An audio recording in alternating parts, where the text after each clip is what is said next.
Look at this man. What do you think? Is he at rest or is he in motion? Well, he appears to be at rest. What do you observe now? Well, since we know that the trees and the electric poles are fixed onto the ground, that means the man is in motion. And here we see that the man is actually sitting inside a van and the van is moving. So the man is moving. So what made you change your answer? Well, you changed your answer because of the immediate surroundings. In the first case, when you said that the man was at rest, you said so because his immediate surroundings were the sofa, the table, the curtain, his laptop, the wall, and with respect to his immediate surroundings, he appeared to be at rest.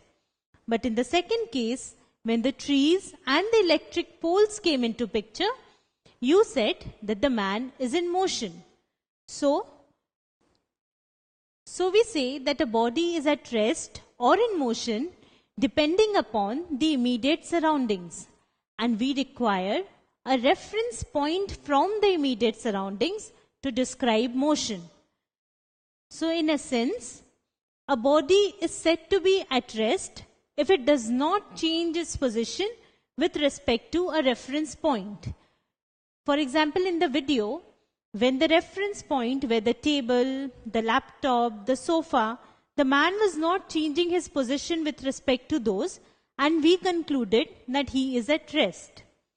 A body is said to be in motion if it changes its position with respect to a reference point. So when the trees and the electric poles came into picture, the man was changing his position with respect to those, and we took the trees and the electric poles to be the reference point to say that the man is in motion. Now look at this again, but this time from the man's perspective.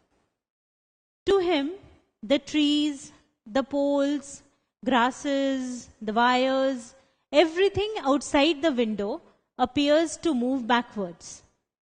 So if I tell you that the man is at rest and the trees are moving backwards, is this statement correct?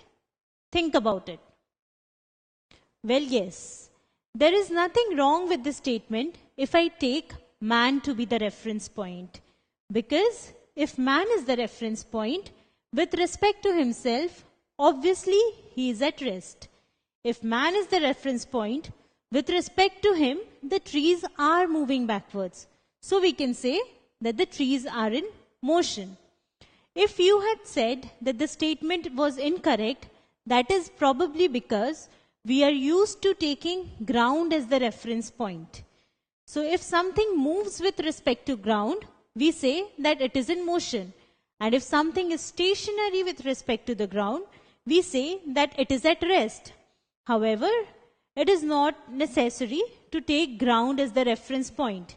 Your reference point could be anything. Still not convinced? Let us look at one more example. While traveling by train, what happens?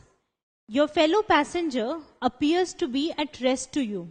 However, when you look outside the window, all the objects outside the window, be it buildings, be it people standing on the platform, they appear to move backwards. However, if you are standing on the platform and observing a train, what happens? The people inside the train, they appear to move forward. However, the people standing on the platform, the buildings, and everything outside the train appears to be at rest. So, isn't it interesting that something can be at rest with respect to one reference point and it can be in motion with respect to the other reference point? So, we cannot say in absolute terms whether an object is at rest or in motion.